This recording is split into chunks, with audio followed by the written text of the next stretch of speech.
guys, it's Tommy here and welcome to a brand new Liverpool transfer news video where we will talk about Hincapie because Liverpool are looking to sign a young centre-back who is mobile, who can play the ball well and who is also a left-footed centre-back potentially, and Hincapie fits that profile, but he won't be cheap. But Leverkusen will be a lot more willing to sell Hincapie in the January transfer window than they were in the summer transfer window, because last season Hincapie was an ever-present at Leverkusen. He was one of their first choice centre-backs. This season, however, they have been rotating their centre-backs a little bit more, and Hincapie is like third or fourth choice in the centre-back agenda, or so he doesn't start regularly every game in the Bundesliga. So probably Leverkusen would be more willing to negotiate the deal in the January transfer window for a player who is not absolutely essential and crucial to Leverkusen's season. They have been flying high in the Bundesliga. They are still unbeaten this season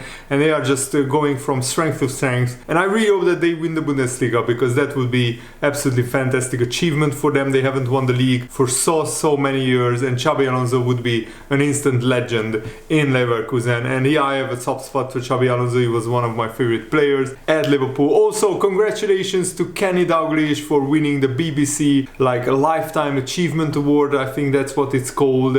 He more than deserves it. Kenny Dalglish is one of my heroes growing up. I read his autobiography, and also when he became the Liverpool manager for the second time, I was so happy for him. And we won a trophy with Kenny Dalglish playing some really good football. And in this video we will also preview tonight's big Liverpool West Ham game. Let me know in the comments below what is your score prediction. And after Everton and Newcastle United got knocked out last night in the League Cup, only Chelsea are the really strong team left in the competition, and of course Liverpool and West Ham. So whoever goes through in this quarterfinal, they have a really good chance of winning the League Cup. No disrespect to Middlesbrough or Fulham, but Liverpool are way stronger than them, and we are stronger than Chelsea at the moment and West Ham. So we are the favorites for the League Cup, and I really want Liverpool to take this competition seriously, and this could be a really good opportunity for some players to kickstart their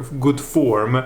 So Liverpool have an admiration for Hincapie. Neil Jones, the Liverpool-based journalist, has said in his daily briefing that Liverpool may find it hard to bring in a centre-back in January, but Neil Jones suggested that Hincapie is the one to watch because he has admirers inside Liverpool, inside Anfield, and he ticks a lot of boxes in terms of what Liverpool wants and what Liverpool needs in the transfer market. So this is what Neil Jones said: there is no doubt that Liverpool need to be looking at a new centre-back. If not now, then certainly in the summer. And there is definitely an admiration for Hincapie of Bayer Leverkusen, Neil Jones said, at Liverpool. At 21 years old and with the capability of playing both as a centre-back and as a left-back, the Ecuador international is someone who is likely to make a move in 2024. But given the position Leverkusen find themselves in, both in the Bundesliga and in the Europa League, maybe we can rule out a January move. Jurgen Klopp hinted recently that Liverpool may find it hard to get the player they really want in January. But Liverpool are certainly looking, and a young, mobile, ball-playing centre-back is high on Liverpool's agenda. It may be even higher if another defensive injury arrives before January 1st. But we have other options, you know. For example, what is really awesome is that Liverpool loanee Sepp van den Berg scored his first goal for Mainz against Dortmund, and he was probably Mainz's best player. He puts in a great performance where Mainz, who are in and around the relegation zone in the Bundesliga, and they got a draw in the Dortmund stadium. He won a 6 out of 8 duels, Sepp van den Berg. He also won 4 out of 5 aerial duels. He had the most ball recoveries for Mainz, 7 ball recoveries against Dortmund, 7 clearances, 89% pass completion rate, and also he scored a goal. So he is probably a player that is growing and developing, and he could save a lot of money for Liverpool if we bring him back next season and maybe put him in the first team. I'm not sure if he's a Liverpool standard player, But you know, tall Dutch, dominant in the air centre-backs are always on the agenda for Liverpool because we have a soft spot for those after Virgil van Dijk has become a Liverpool legend. But I'm not sure what kind of contract, what kind of loan deal we signed with Mainz, so I'm not sure if Liverpool have the option to recall Sepp van den Berg, but he's definitely a solid player that Liverpool will definitely give him a chance probably next season, depending on what kind of transfer moves we make in the January and summer transfer window. The one player that I would like Liverpool to recall is Fabio Carvalho. We will miss Mo Salah because of the Africa Cup of Nations, so we will be short in terms of forward numbers, and because we have such an injury crisis in midfield, the original plan was probably to play Dominik Szoboszlai as a right winger. Maybe in some games he can play there, and I would love to see him play there, but because we have so many midfielders injured and out right now, that might not be an option. Szoboszlai might be needed in the midfield, and Fabio Carvalho is struggling for game time. He only played 12 minutes for Leipzig in their 1-1 draw against Werder Bremen, and also Ben Doak needing surgery.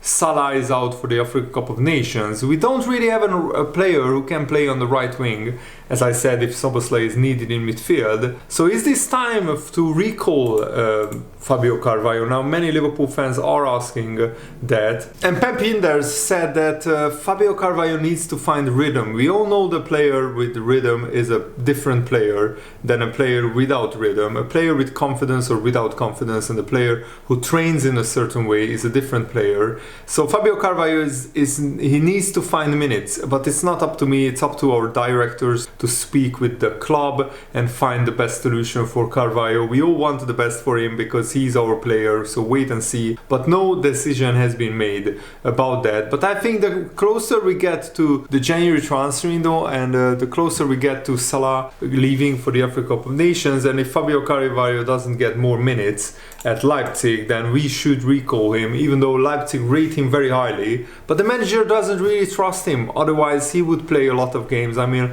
Emil Forsberg is leaving to go to Red Bull New York, I think, in the MLS. He just had his farewell game for Leipzig, so probably maybe Carvalho will get more minutes, more opportunities once Emil Forsberg leaves. But I think Liverpool would do well if we recalled Fabio Carvalho. We definitely can recall him if journalists are talking about it. Florian Plettenberg, a German journalist, also is reporting that the tendency is that Jörg Schmatke, the Liverpool sporting director, will support Liverpool in the upcoming January transfer window, but after that the collaboration is supposed to end. All parties value each other and they are very satisfied with the project and how it has gone so far. However, Schmatke is currently planning to step back. Liverpool manager Jürgen Klopp and Schmatke are still very good friends, and Schmatke came kind of out of retirement to do this Liverpool job, which probably was a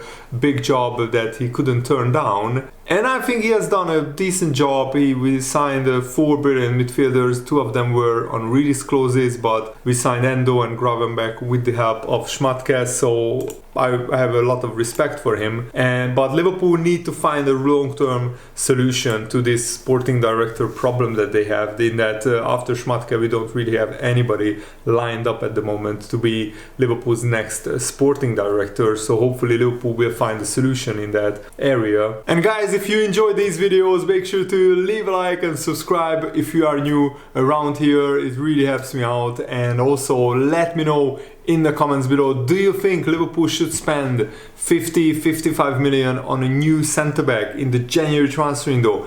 We would spend that amount probably in the summer transfer window anyway, because Matip's contract is up at the end of the season, and there is no indication for Liverpool that we will offer him a new contract, and he's out injured anyway. He will not play any games for the rest of the season, so Liverpool definitely need and want to sign a centre-back.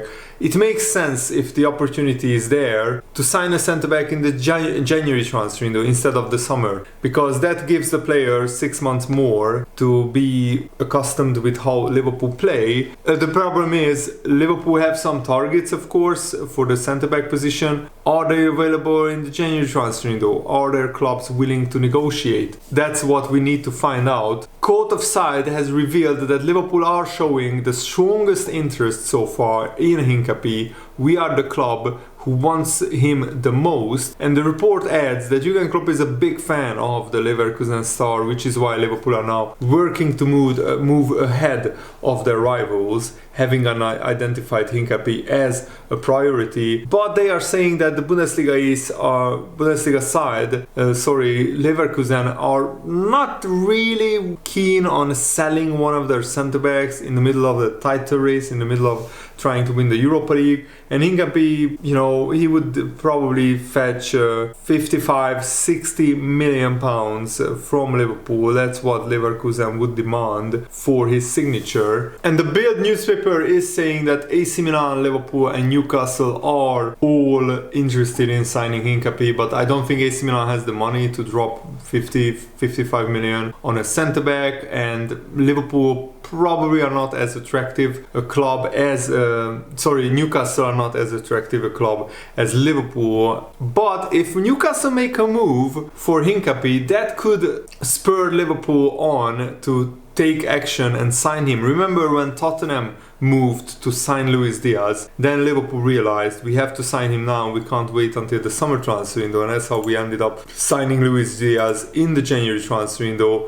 And I think that worked out pretty brilliantly for Liverpool. Jamie Carragher also said that he loves the League Cup more than the FA Cup because there is no VAR, because there are no replays, because there are no two-legged semi-finals, and also because the final is played during the season, so there is no prioritizing other competitions when it comes to playing the final, because before the FA Cup final you play the last Premier League game, and after the FA Cup final you play potentially the Champions League final. So Jamie Carragher said the Everton Fulham and the Chelsea Newcastle game went straight to penalties with no extra time is a much better spectacle than an extra 30 minutes of football when players are shattered and terrified of making a mistake. No more extra time in any competitions, please. There is more prestige in winning the FA Cup than the League Cup, but the Carabao Cup is a much better competition. No replays, no extra time. We know the draw right away. The Cup final is not competing with the end of the Premier League season and the Champions League final a week later. So yes, one-off semi-final at a neutral ground midweek, but it shouldn't be at Wembley. That's what Jamie Carragher wanted, basically to scrap the two-legged semi-finals. And I respect a lot that the English love tradition, and they respect the tradition or the football tradition of having two-legged semi-finals. But with the more and more crowded fixture list, I think there should be a one-legged semi-final, just like in the FA Cup. It should be at a neutral venue. Maybe Villa Park, Old Trafford, the Etihad Stadium, wherever there is a huge stadium where a lot of fans can go to. And of course, if that team is involved, then maybe put it at another ground. So I think that there is a lot of ways to improve the League Cup competition. And I will be honest, any trophy that Liverpool win, I really want them to win it, because Liverpool exists mostly for winning trophies and of course for playing very exciting attacking football and developing young players, bringing through local lads like Trent Alexander-Arnold and Harvey Elliott. It's absolutely brilliant to bring through, of course, players who have supported Liverpool pretty much all their life. But I think Liverpool should be trying to win every and any competition that they enter, and now Liverpool have a genuine big chance of winning the League Cup. So I really hope that we field a fairly strong 11. Of course, I still want some players to get a rest, like Dominic Szoboszlai looked shattered and physically and mentally, so he should need a rest, and probably Van Dijk, Konate, Trent Alexander-Arnold will get a rest. But I really hope that we field a very strong team, and that we take this game seriously, West Ham are no pushovers. They are on a brilliant run, and they have won the Conference League last season, which was an amazing achievement, and they have won it unbeaten as well. So they are a very, very good team who love competitions. So we have to be very, very careful with them, and I really, really hope that Liverpool can beat West Ham and they can go through. What is crazy to me, even though Liverpool's forwards have been on a goal drought, is Liverpool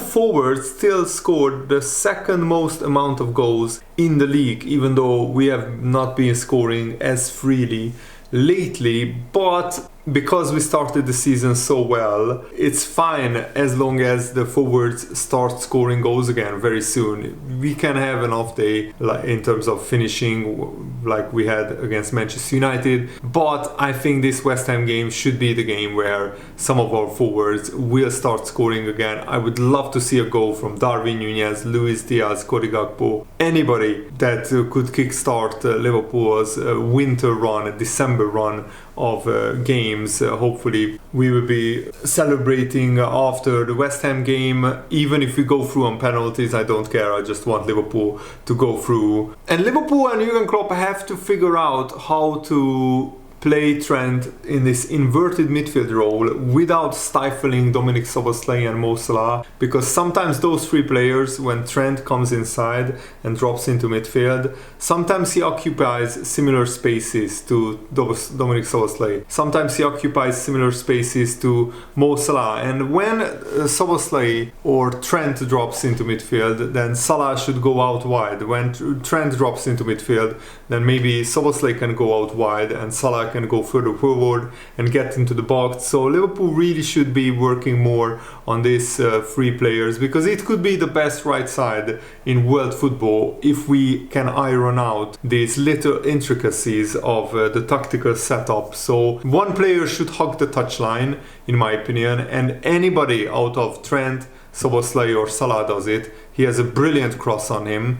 The other guy should get into the box or be in and around the box to have an overload on the right side. And the third guy, probably it's Trent Alexander-Arnold most often, should be in midfield. In case we lose the ball as well, he can track back. Another solution could be, while McAllister is out, play Trent in that number 6 role. Put Joe Gomez at right back. And then, we will have a lot of width with Joe Gomez, who has a decent cross on him as well. And then Salah is free to do whatever he likes, and Szoboszlai is also, because Trent will be permanently in that holding midfield role. Let me know what you think about this in the comments below. Thanks for watching, guys. Hope you enjoyed this. Have a nice day. See you later. Goodbye.